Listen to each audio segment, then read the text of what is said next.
Welcome to the Solid Verbal. The Solid Verbal. Come after me!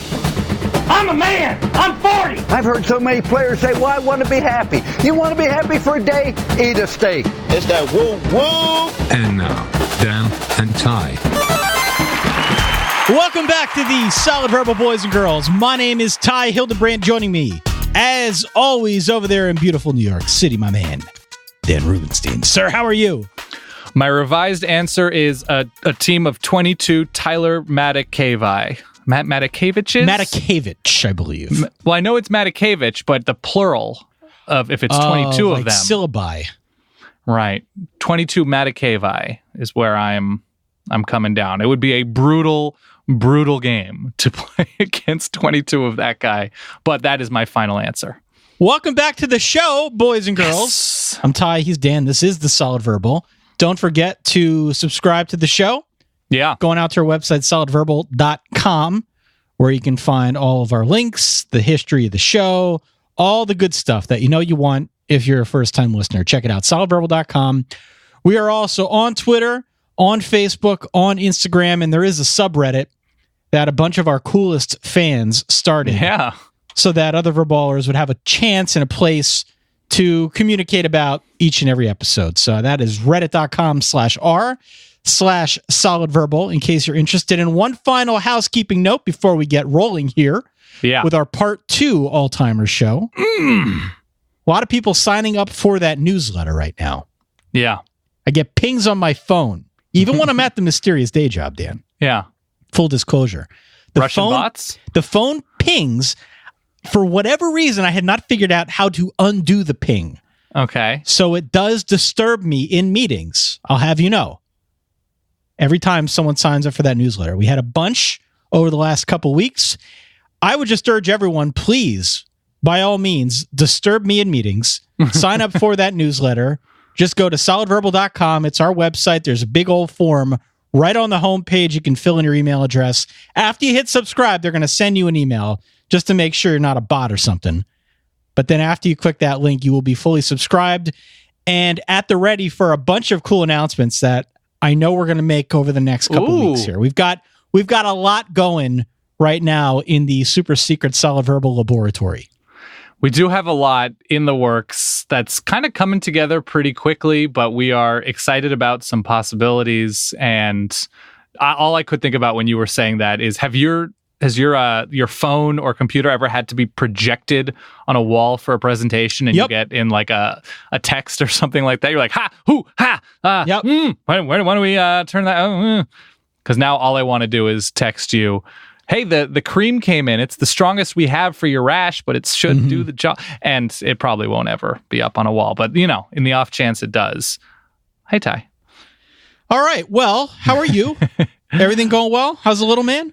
Little man's doing great. Solid baby is thriving. Started sleeping on his stomach because he's dreaming of our all Solid Verbal teams. He is, isn't he? How would you describe tonight's show? Like, how would you? Because it's one thing to say like this is our favorite players at each position or position groups, whatever, since we started the show in 2008. But it's not our favorites. It's not who we think is necessarily the best of the best, but it's who we believe. If we were given a choice, they sing to us in a special way. So, for example, if you were to choose between Marcus Mariota and Colin Kaepernick or something, you could look at stats, you could look at awards, and something might be objectively better decision-wise. But at the end of the day, you'd be like, you know what? I'm a Mariota guy, and I'm doing it. Well, let me use a different example, and I don't think I'm giving too much of the game away here by throwing out Tyrann Mathieu. So what we did last week is we talked about our sentimental favorites. Maybe a guy had a funny name. Maybe a guy was really good in college, didn't do much in the pros. But we're not talking about the headlining acts. Just guys that, for whatever reason, spoke good to players. us. Good players. Defined an era. You get the drift.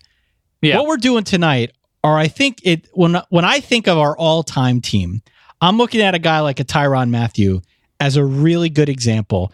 He only consensus pick. He's a consensus pick. He only played 2 seasons at LSU before he got kicked off the team. But in those 2 seasons, Tyrann Mathieu made an impact. He made an impact. He got a nickname. we're going to talk a little bit later about all the different ways that he changed the game, but it didn't take a whole lot. I've got a couple guys on here who had one remarkable season that stands out in my mind. So I'm just assembling players, in some cases seasons, putting together the bits and pieces since we started this podcast, mind you, back in 2008, that have collectively made up for my own little college football reservoir. Yeah. I mean, I'm looking at your team right now, and I am shocked. Color me shocked. 3 Cam McDaniels at running back. That's right. Yeah. Best looking guy in college football right there. Is he, though? I don't know. Most photogenic guy, I think, was the Yeah, he was pretty good. Yeah. I'm still partial to our guy in his 50s. So we had a lot of commentary on the show from a week ago. I'm talking sexy Randy Edsel. Come on, you gotta. Okay, sorry.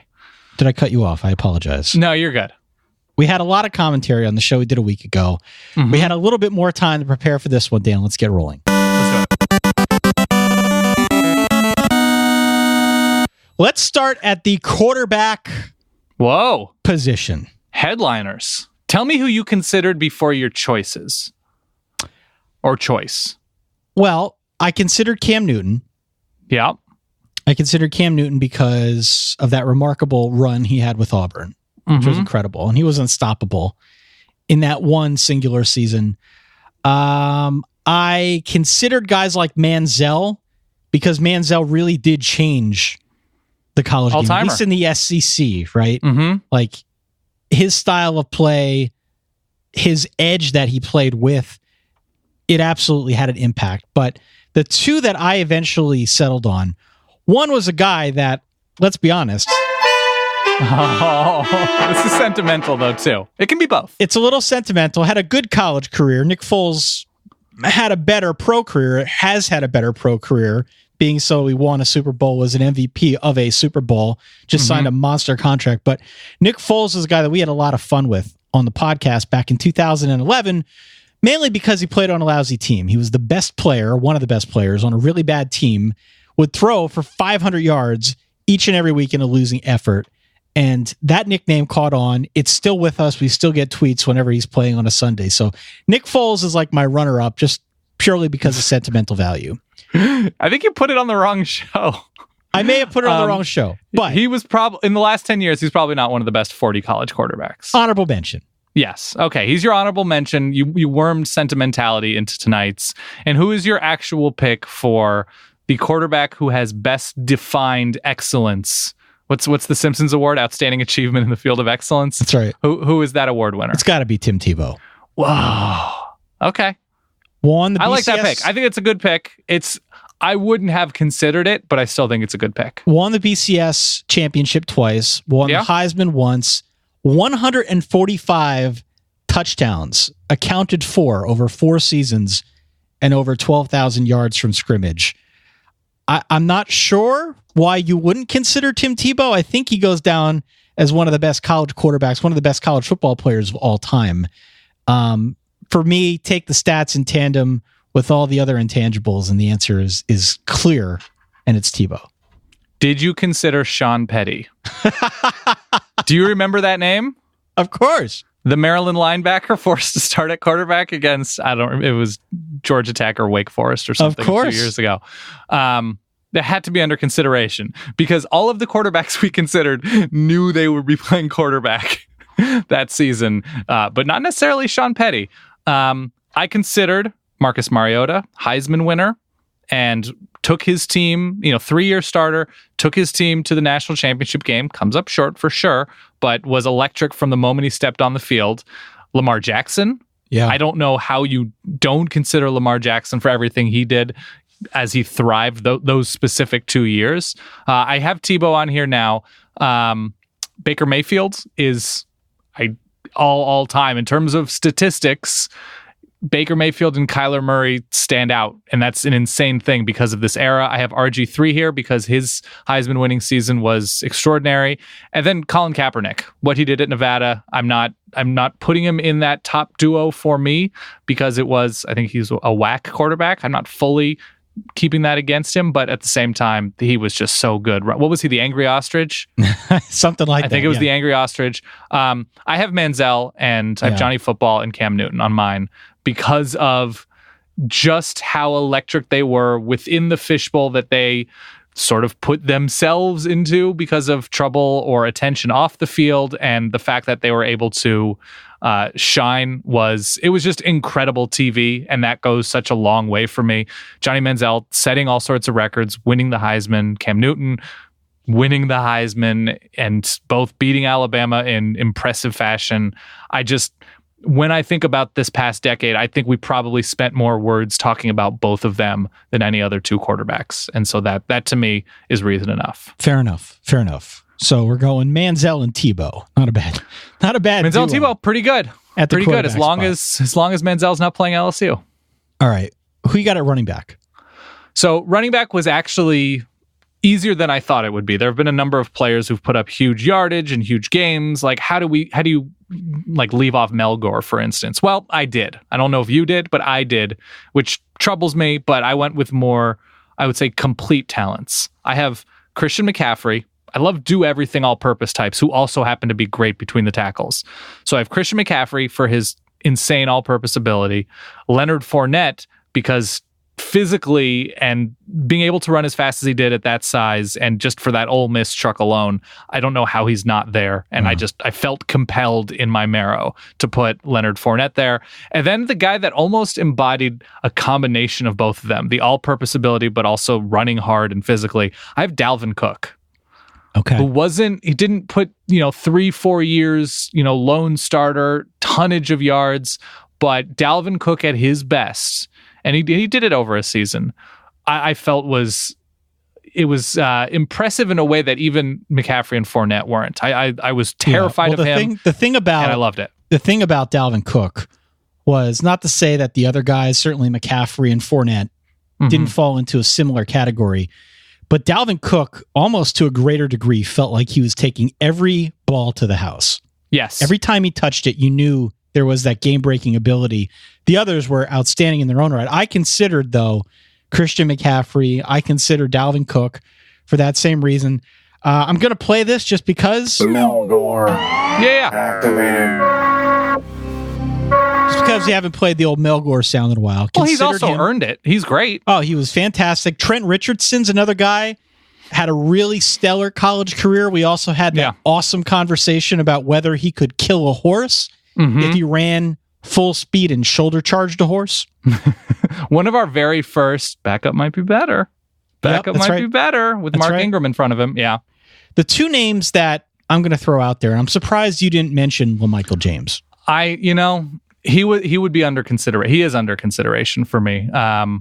He's arguably the best Oregon offense, like non-quarterback offensive player ever, with how productive he was in just 3 years. I feel like because of the Chip Kelly regime, under which he saw his 5,000 plus yards as a running back, that system was different. The system was fun. He seemed to kind of come into his own around the same time that Oregon football program was really, truly ramping up and becoming cool. He was kind of the face of that to some degree. And so for me, he's in the backfield here. Well, Michael, do you remember how he got his start? Why he was thrust into the starting lineup? You know what? I don't. LeGarrette Blount punching the punch. Byron Hout. Yeah. That's right.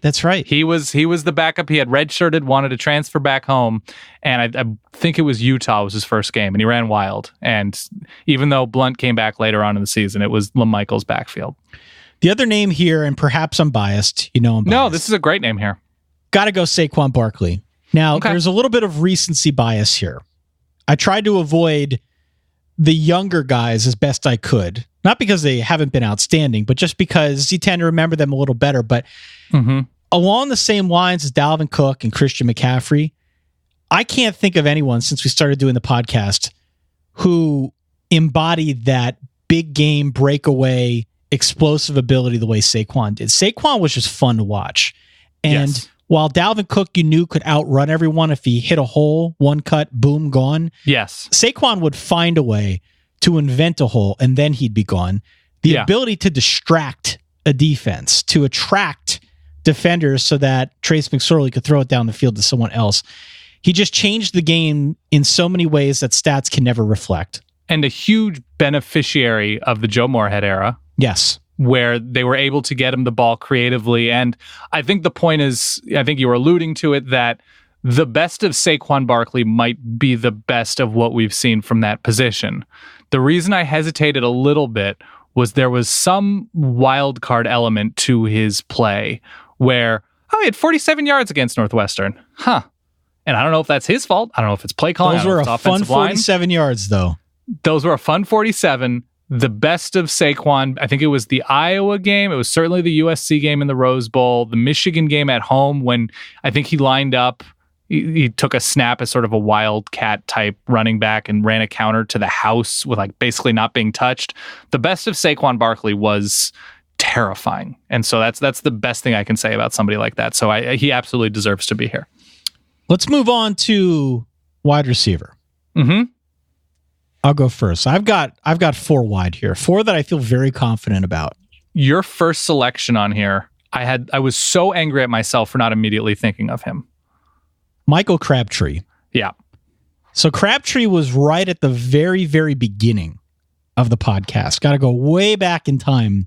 It was the 2008 was the year of the catch, right? The year of the catch. Yeah.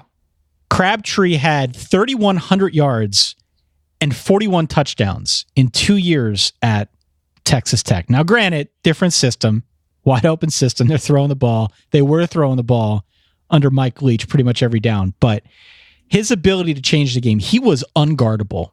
Mm-hmm. Unguardable in the college game.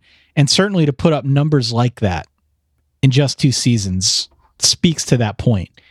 I can't remember. Well, I've got a couple other guys on here who were unguardable in their own ways, but Crabtree to me is probably the alpha dog in this category. I think that's right. He redshirted. I think he was a high school quarterback, so they weren't really sure what they were going to get from him. And then he was basically a receiving prodigy. His redshirt freshman year, he catches whatever it was, over 100 balls, goes to about 2,000 yards, over 20 touchdowns, and was one of those receivers who it's just a handful in the last decade. I'm not going to say he stands completely alone, where an opposing defensive coordinator, whoever, is trying to figure out what to call him. Like, they're probably going to Crabtree, and yeah, there's nothing you like. Yeah, okay. And what do you want us to do about it? Right. And he is just, I mean, that freshman year is just something of legend. And then he makes, arguably the best catch, maybe outside of the game winner for Alabama in the national championship game of the past decade as well. So Crabtree for me is number 1. Yep. Number 2 isn't that far off. And I know he sort of fell in a bad way after going to the NFL. And again, we covered that a bit on our previous show. We're looking at college athletes, what they did on the field. Justin Blackmon, in 3 years at Oklahoma State, 3,564 receiving yards, 40 receiving touchdowns. He was another one who falls into that category where he was virtually unguardable, was drafted, the top 5-ish? Mm-hmm. Yeah, number 5 in the 2012 draft by the Jaguars. He's a guy that I remember back when I was playing fantasy football in 2012, 2013, 2014.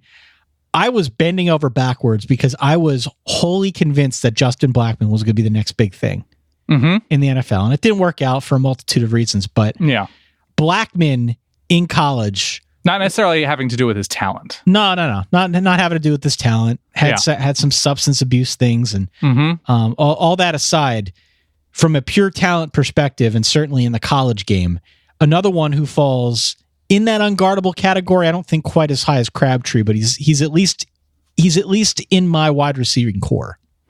Physically dominant, unlike basically every receiver in this past decade, and was the rare guy, and there's a guy on my list as well who I don't know if he was as big as Blackmon, where he would just run a crossing route, a drag route or something. You're like, oh, that's a smart play call. It's 3rd and 8, and you're getting it to him. It's a little bit of space. He's going to get that. And then I think he just ran 47 yards after the catch at that size. Which one of your 3 are you referring to? I'm referring to Marquise Lee. Okay. That's who I thought. That Marquise Lee was somebody, and he, I think, was a little bit more all-purpose because of his ability in the return game, and that's what pushed him for me.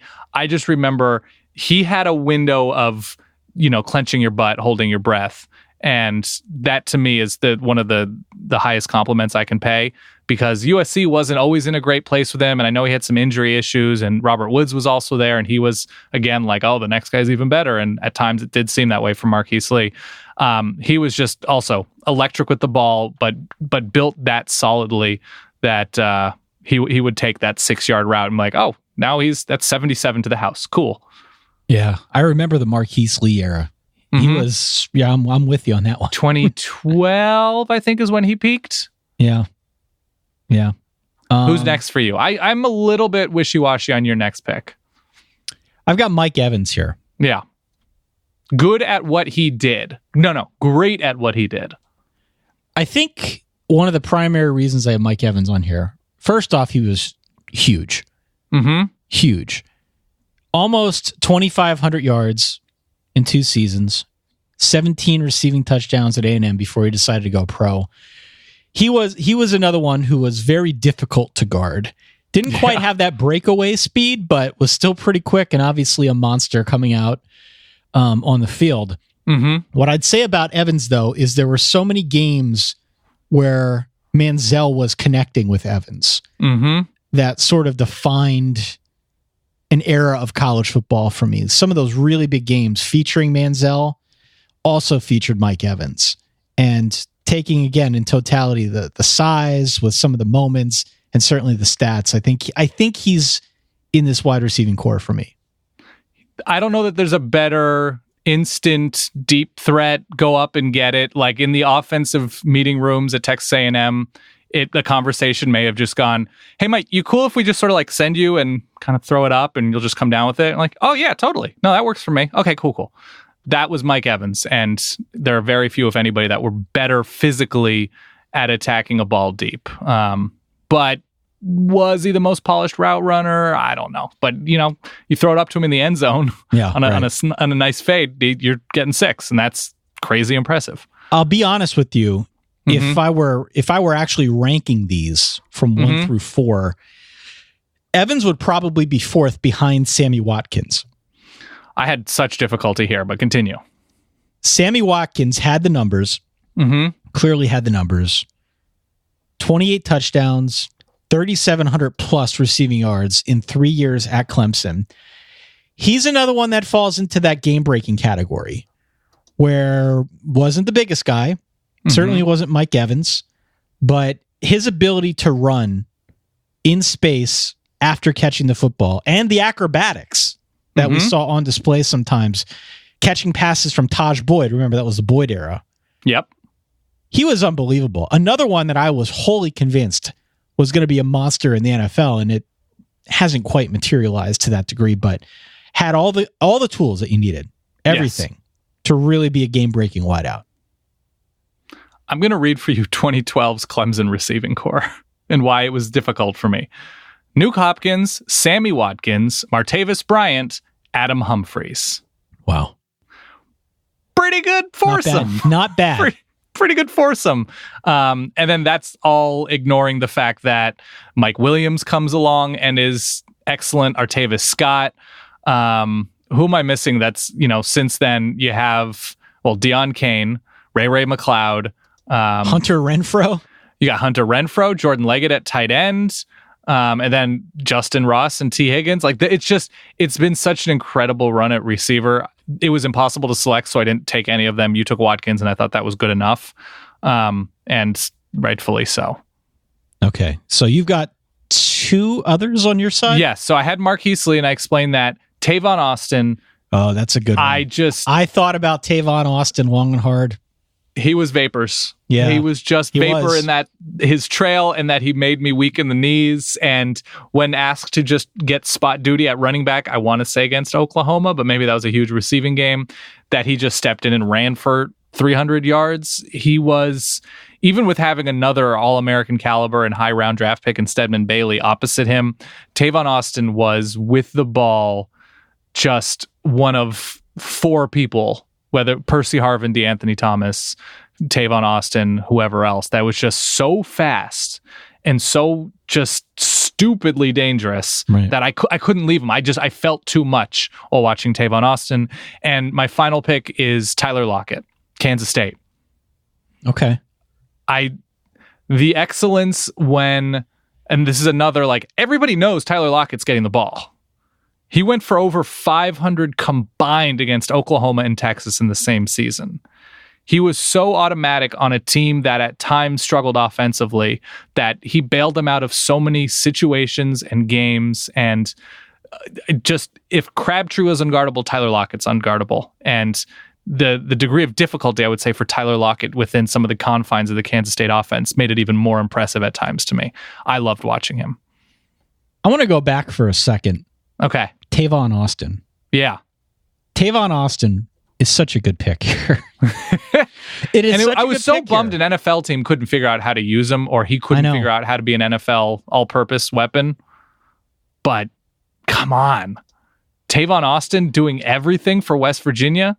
He had, I'm looking at his stats in 2011 was this, or 2011, 2012. He goes for 187 against LSU. I remember that game. That was at home, I believe. The spot duty at running back was, I'm loading it up right now, but it's just like, what more could he do? 344 on the ground at running back against Oklahoma. In 2012. I mean, and then iconically, and changed because we just talked about Clemson, and just in terms of his influence with the toss sweep in the Orange Bowl. Sure. West Virginia Clemson gets Kevin Steele fired, who is a legitimately good defensive coordinator and still is. And Clemson turns to Venables to sort of modernize their defense, and the rest is sort of history for them. But damn, Tavon Austin, you're killing everybody. It represents so much of, I think, the hype, so much of the building expectations at that time around Dana Holgorsen. Yeah. Because he really came into his own under Holgorsen. That was the Geno Smith era, if memory serves. So there was a lot of excitement around that West Virginia football program. Obviously, in a little bit of a different place right now, but Tavon Austin's a really good pick. Really good under the radar pick here. I will always remember, because I interviewed him and I asked him, if you didn't go to West Virginia, where did you want to go? He was like, I was dying for an Oregon offer. I was just like, are you kidding me? 2012 Oregon with Tavon Austin, DeAnthony Thomas, and LaMichael James, and Kenyon Barner. I guess it would be 2011. Just run the flex bone. That was my reaction when you told me that. All right, next position. So we're going to do offensive line. Then we're going to take a momentary pause. Yeah. And continue on with the defense. We haven't done a whole lot of deep diving of offensive lines over the course of, I don't know, the last 12 years or so. The first name on my list is also the first name on your list, and that's Quentin Nelson. Yep. Quentin Nelson. Violence. Of Notre Dame. Violent as an offensive lineman. Clearly paying dividends as a high draft pick now in the NFL. Really the full package when it comes to an offensive lineman. He just mauled people, Dan. Mauled people in an era against teams that had really good, big defensive linemen. There was just never a match. Never a match that he couldn't handle. Georgia, LSU, all of these games, he showed up. Yeah. That's the first one. Okay. Also in the Notre Dame category, I'll throw Ronnie Stanley in there. Oh, that wouldn't have been my second pick for Notre Dame. I don't think it is my second pick. Not even in this category. It's just the way that I group them mentally because they're both from Notre Dame. But Ronnie Stanley had a very good college career. Shouldn't be overlooked. Stanley over Zach Martin? Zach Martin's a good one too. Yeah. There have been a lot of good Notre Dame offensive linemen. Correct. Yeah.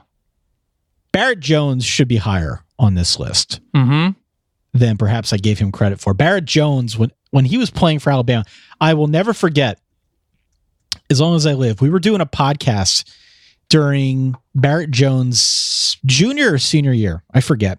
Okay. And we had Andy Staples on. We were talking about a bowl game or the BCS or an SEC championship, a big game featuring Alabama. Andy Staples loves Barrett Jones. Loved Barrett Jones. And I made an offhand comment at the time saying that, I forget which Alabama superstar was the best player on the field.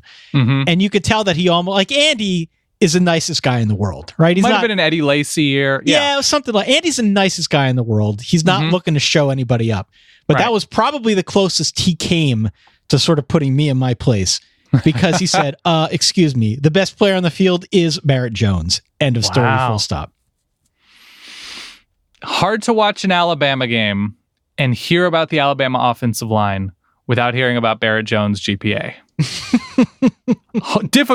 Difficult. And that's okay. I think is he at ESPN now? I think he's doing he is. radio, TV stuff for ESPN. So he's got a bright, shining career in front of him. But yes, that's a very good pick. I know he slid around the line a little bit. He was a left tackle. He was a center. He did what was asked to him. He probably did Rubik's Cubes. He was great. I can't argue with that pick at all. Who's last for you? The other name I have on here, and I don't know if I should really put him on, but he is notable because there was a movie made about him literally the year after he left college. And that's Michael Orr from Ole Miss. Very good. Really good. Very good in college. Yeah. Notable, perhaps more so for other reasons, but went on to have a pretty good pro career. Yeah. Certainly a good college career. Yeah. Michael Orr. Interesting name. So I had Quentin Nelson. The only other player I had here was Brandon Scherf. Oh, boy. Because that's the other, and they didn't run particularly well, if I remember correctly, when Scherf was anchoring one side of the line. But what he was able to do, especially in pass protection, and I assume it was it Mark Wiseman or Akram Wadley? I don't know. Whoever it was damn lucky to be behind Brandon Scherf, because at his best, the violence was also there. And those are two guys which anybody who watched either Quentin Nelson or Brandon Scherf, watching their cut-ups, watching their highlights of what they were doing to defensive linemen, the only correct reaction was like, how do we get a guy like that on our team? Didn't you tell me you had a buddy? How do we find that? Who would pump himself up for leg day or whatever by watching? He's a former offensive lineman. The cut-ups it's of sort Brandon of cheating. Scherf? Yes, loved Brandon Scherf, but there was a lot to Brandon Scherf that was just excellent. So Nelson's my standing alone on a hill pick for this, but yeah, both of those dudes, so great. Trey Jackson also counts a little bit for me. I really liked watching him at Florida State, so I would probably slide him in there as well. So listen, speaking of that, Dan, if you decide that you want to stand alone on a hill, I always do. Make sure that you take your away luggage with you when you're on your way there. I'm using it this weekend. Away is the name. Away offers high quality luggage at a much lower price by cutting out the middleman and selling directly to you. You can choose from 9 colors and 4 sizes. The carry-on, they got a bigger carry-on, both of which, by the way, are compliant with major airlines. They've got a medium and the large, so very, very appropriately named. We've got several of them here in the house right now. Solid Wife Kate loves them. All suitcases, Dan, are made with premium German polycarbonate. It's lightweight. It's unrivaled in strength. Settle for nothing less, Ty. Yeah, it's resistant to impact. They've also got 360-degree spinner wheels to guarantee a smoother ride. Best of all, both sizes of the carry-on are able to charge anything that's powered by a USB cord. I'm ready. I've been charging. I'm ready for the weekend. We rented a house a little upstate in New York with actually the Brandon Scherf guy. Is this the weekend for that? This is the weekend for that. Okay. So nice little weekend to get out of the city. I will be using my away suitcase. I'm very excited for the first time. Very secure, and couldn't ask for more. Thanks to a lifetime warranty, if it breaks, they'll fix it or replace it. And you could try it for 100 days. If you decide it's not for you, you get a full refund. So, I'm not just saying that. You've got one. You love it. I have used Solid Wife Kate's before. Yeah, she's got like a fleet, right? She's got the whole on away fleet in the room next door. She loves it. Yeah, this was before we even partnered with Away. That's correct. She was just all in. Like they sent me one because they wanted me to experience how good it is, and it is great. And this was the conversation was, we already have a bunch of them. They're great. You take this one. So for $20 off a suitcase, you can visit awaytravel.com/solid. Use the promo code SOLID during checkout. That is awaytravel.com/solid. Promo code is SOLID, and you get $20 off a suitcase. Check it out. We love it. Dan loves it. Think you will too. Do you want to drool over more players? Let's flip over to the defensive side of the ball, Dan. Yeah. Do you have a kick returner or anything? Or are we going to do that later? We can do that later. Okay. Defense. Start me off with your defensive lineman. There is some similarity here. It was impossible. It was impossible. I know who I have as my most impressive player. That's Ndamukong Suh. Yes. 2009 Ndamukong Suh was going to wreck you. And that is a reality that you were going to have to make peace with. I'm so sorry for what he put you through, Colt McCoy. It must be very harrowing. You must wake up in the middle of the night sometimes and you can see the grass underneath his cleats. I get it. He was impossible. He was next to, it was Jared Crick, right? Yes. Next to Jared Crick for Nebraska. I always get that confused with, it was Audrick on Penn State. Jared Audrick, yeah. Yeah, it was very, very confusing for me. But Ndamukong Suh was, and I have other names here who were unstoppable, unguardable, terrifying. Ndamukong Suh, I think to me still stands alone on this hill, as I've been saying. Who else you got? I've got Jadeveon Clowney. Okay. Just because physically, athletically, from defensive end, we have not had another Jadeveon, excuse me. I have Aaron Donald, who, in terms of production inside, how quickly he got off the ball, the fact that he almost athletically was a safety at defensive tackle. He was so nimble and just all over the place and disruptive. Aaron Donald is there for Pitt. It's just, it is one of the great tragedies to me. And I don't care that much about the NFL or the NFL draft, but that he fell as far as he did, where it's just like, there's nothing anybody can do about Aaron Donald. Why are you not taking him in the top 5? That's insane. And then the final answer is somebody who's undersized, because these are all giant dudes, my first 3. I have Vic Beasley there. Yeah. The speed with which he came off the edge to me was just terrifying as well. And I know Clemson has put a ton now of great defensive linemen into the NFL, all 4 this past year, but going back to Shaq Lawson, Kevin Dodd, whoever, there have been great ones. Vic Beasley was, for me, more must watch than any of them. And as runners up, and I went with TCU's defensive ends on the Sentimental Show, I kind of just wanted to go with the 2013 Mizzou defensive line. I don't know if they even all started, but Michael Sam, Coney Ely, Shane Ray, Marcus Golden in the same room is just, it's worth noting. So I've got Ndamukong Suh, or as you once said, Namdekong Suh. Dom-Dom-Dom-De-Kong, yeah. Jadeveon Clowney. Both those guys are, they have to be on this all-time defensive line. Here's a guy that you missed. I'm ready. J.J. Watt. Yeah. There are multiple Watts I missed. J.J. Watt is easily the most interesting storyline here. Keep in mind, remember his story. He was a 2-star tight end out of high school, got a scholarship with Butch Jones at Central Michigan. Yeah. And then left, had the cojones to leave so that he could walk on as a defensive end at Wisconsin. Obviously had an outstanding college career, left after his junior year, 11th overall pick by the Texans. The rest is history. He's had a pretty good NFL career whenever he's able to stay healthy. But what I remember about Watt, not only his ability to change the game, his ability to bat down balls has had an impact in the NFL and certainly had a bigger impact in the college game as well, because it's just, it's not the same caliber offensive line, not the same caliber quarterback opposite that. And Watt was really a game changer when he came in and started making his mark in Wisconsin. We haven't mentioned any Alabama defensive linemen, and there are a ton. Oh, yeah. I would spotlight Jonathan Allen just because of his versatility. I loved him so much. Sentimentally, I would, Mount Cody, I think we brought up. I was hoping to bring up. I don't remember if I did last week. But Jonathan Allen, to me, among that very long list, and there have been, whoever it is, Courtney Upshaw or Ashawn Robinson, guys who have been drafted highly. Jonathan Allen being able to adjust to so many different styles. There's a bunch of LSU guys, Brockers, Sam Montgomery. Glenn Dorsey was, somebody that we probably should be listing in these top 4, but there's just not enough spots.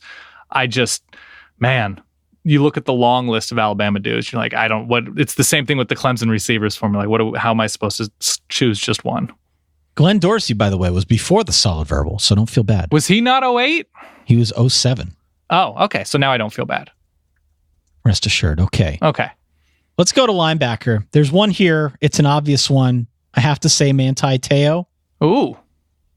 Manti Te'o will forever go down as the victim of that weird catfishing thing. But all that aside, and the zoo, the circus that was, one of the most decorated college football players of all time, had 100 or more tackles in 3 straight seasons, won a Defensive Impact Player of the Year award, the Lott Trophy, the Maxwell Award, the Bednarik Award, the Bronco Nagurski Trophy, the Butkus Award, the Lombardi Award, and the Walter frickin' Camp Award. Wow. That, my friends, is a hell of a college career. I don't care what he did at the next level. I don't care about the weird catfishing thing.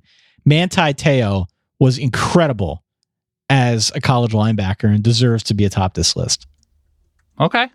I think that's, and especially with what he was asked to do within the, I guess this would be the challenger, right? To your Cam McDaniel, best looking. What was the defensive coordinator's name? Bob Diaco.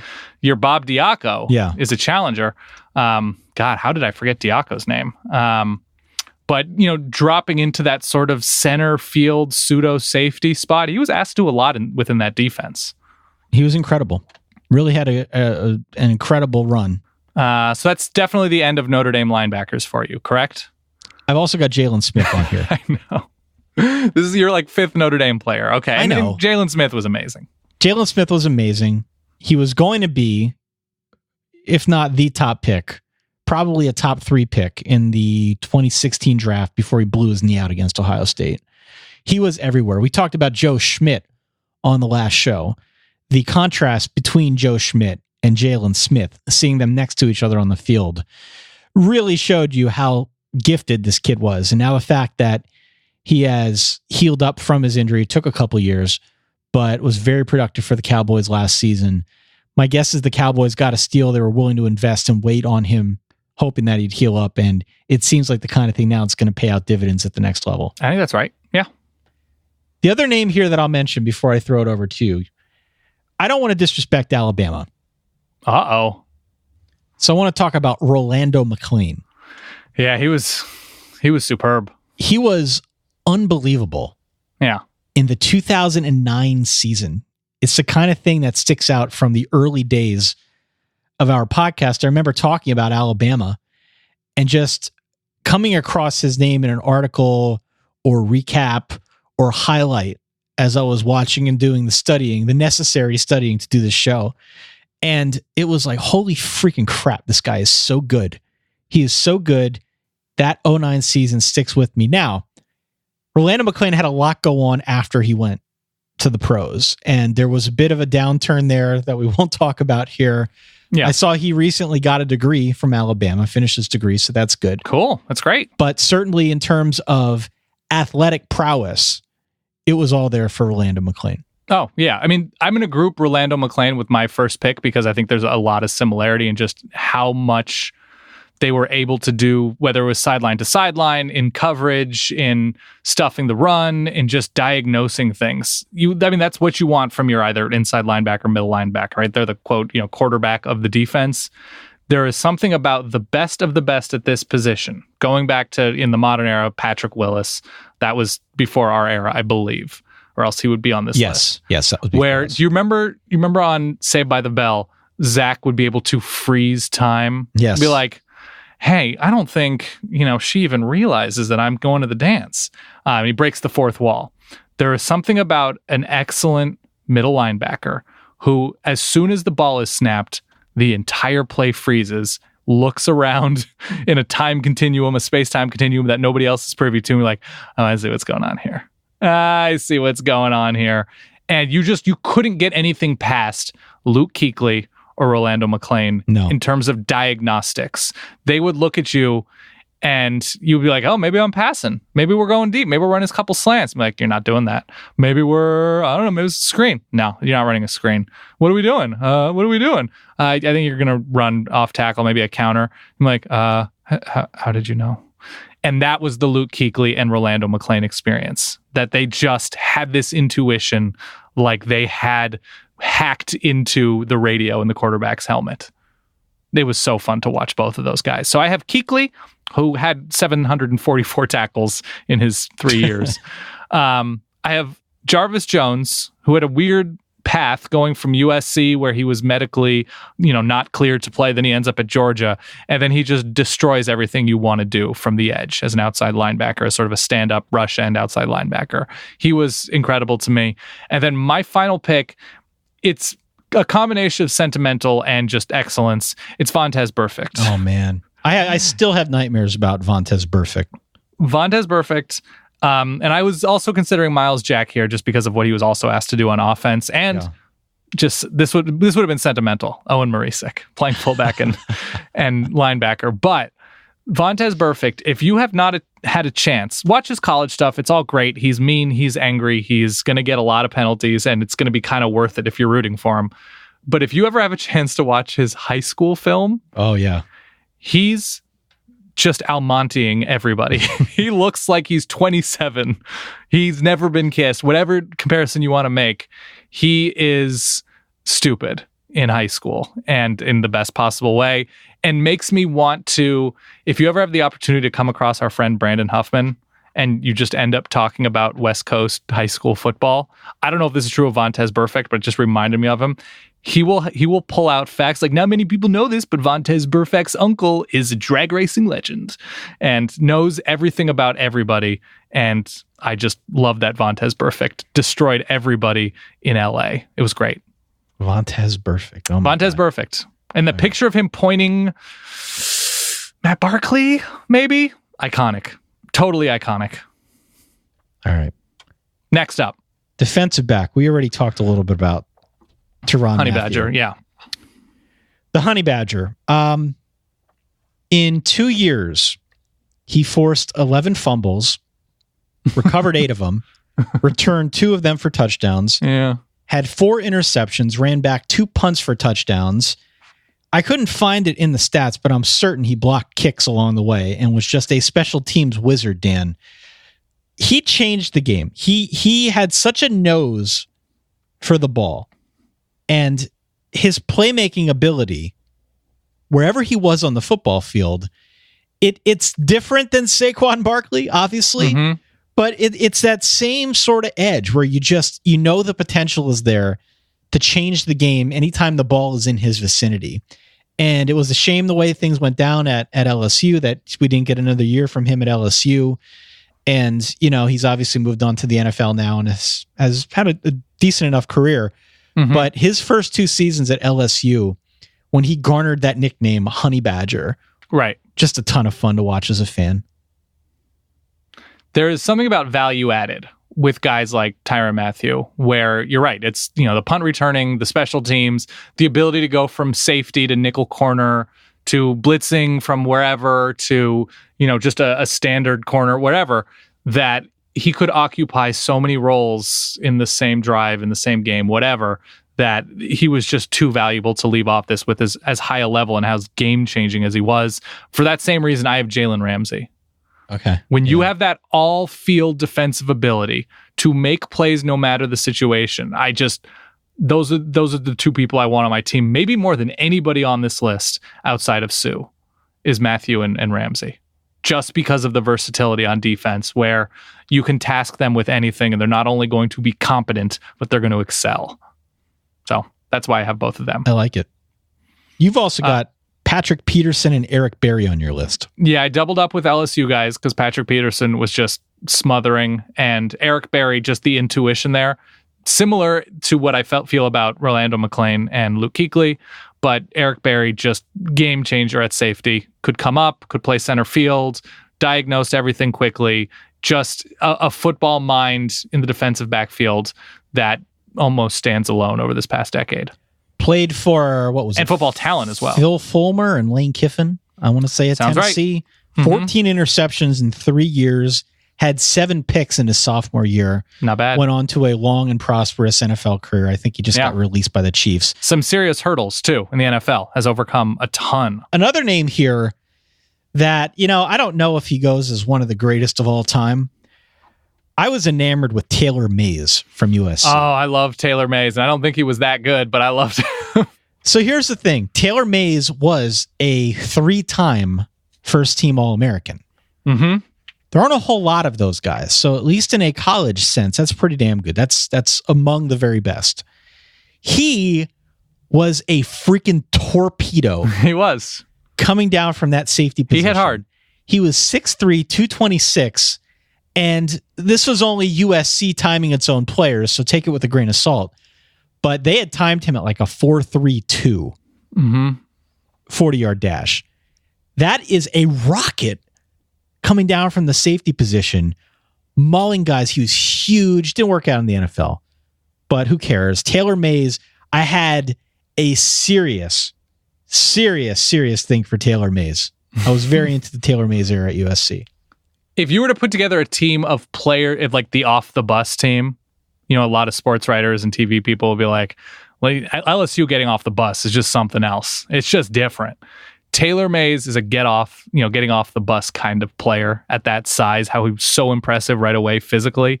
He was also at times probably the least favorite defensive back of USC fans because he was going to throw his shoulder into you and maybe decapitate you, or maybe you're the opposing player would just bounce off and keep going.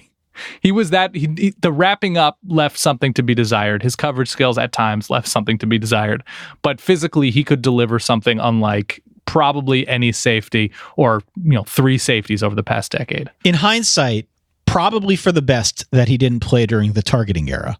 Yeah, I'd say so. So there you go. The other name here I've got is Prince Amukamara. Yeah, also excellent. Very good at Nebraska.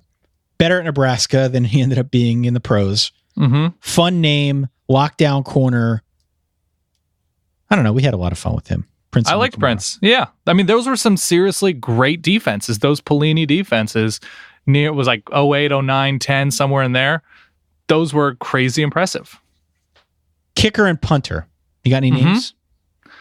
Yeah, I just want punter here. I have J.K. Scott and Michael Dixon because they're putting a hurting on that ball. And they're placing it, and they're pinning it, and they are... It's not cute what they did. Like, there's something like that we like not making fun, but having fun with like, oh, this punter's crazy good. Like, no, they were... I don't like punting. I don't like the conservative nature of a lot of coaches and offensive coordinators at times playing for field position when mathematically it makes no sense. But if you have Michael Dixon... If you have J.K. Scott and you can pin somebody inside the 5 pretty consistently in big games, I get it. But if you don't, let's be a little bit more aggressive. But those two, just absolute boots and accurate, consistent, 45 plus yards average, both of them. I just fall under almost the Quentin Nelson, like, how do we find that guy? Yeah. How do we find that? Because definitely changed the game for those teams. For Bama and Texas, to be clear. J.K. Scott, Alabama, Michael Dixon, Texas. Mine is Roberto Aguayo for Florida State. Yeah, he was pretty automatic. He went 198 for 198 as a kicker on extra points. Over his career, he was 1 for 1 in field goals, 0 to 19 yards. 28 of 28 from 20 to 29 yards. 17 of 17 from 30 to 39 yards. Again, we're talking about a college kicker here. These kinds of guys don't grow on trees.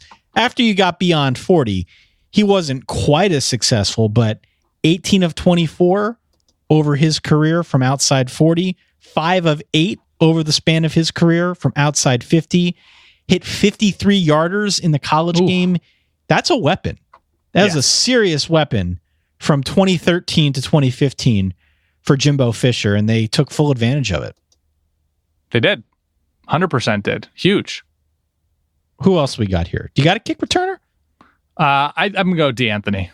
DeAnthony? Okay. Yeah, because he both kick returning and punt returning. Chris Owusu is a name that I would throw in there. What about CJ Spiller? I think that was right at the early... Is that 08? I think that was 08. I think that counts. 08, 09, somewhere in there.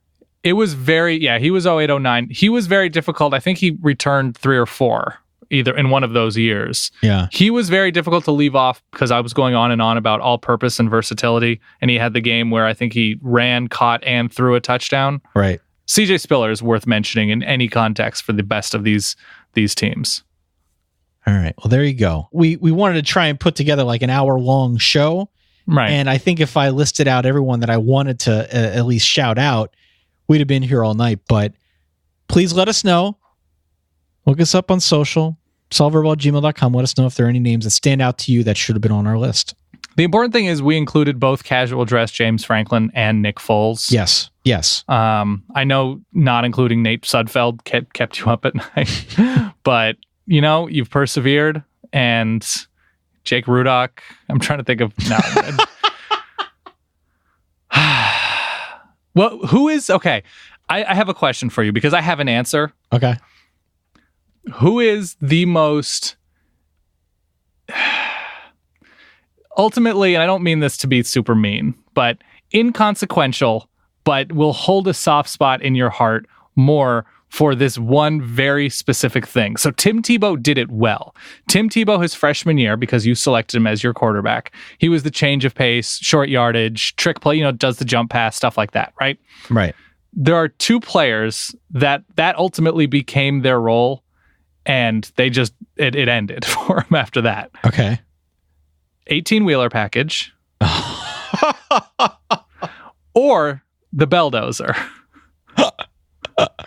Who do you have a softer spot It's the for? 18-wheeler package. Because I don't know that is there anything more like of this era than like, yeah, he's going to come in and he's generally going to run it, but sometimes he's going to throw it poorly. The 18-wheeler package for me was okay. Swoops. Okay. Because there was so much energy that had to go into branding that and making it into like a feel-good story. Yeah. And it really wasn't all that great. So, and I'm trying to, I don't have the list in front of me, but a special shout out if we're going to talk about this past era of 2008 to modern times of that opening weekend game where you're like, oh, buddy, this is setting the tone for this year.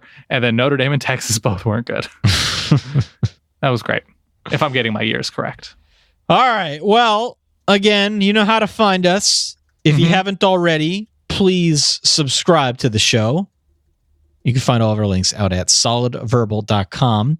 We will be back with you a week from tonight. Talk more college football. In the meantime, enjoy the rest of your week. Enjoy all of your weekend. Please do reach out one more time. Let us know what's on your mind. And by all means, stay solid. Peace.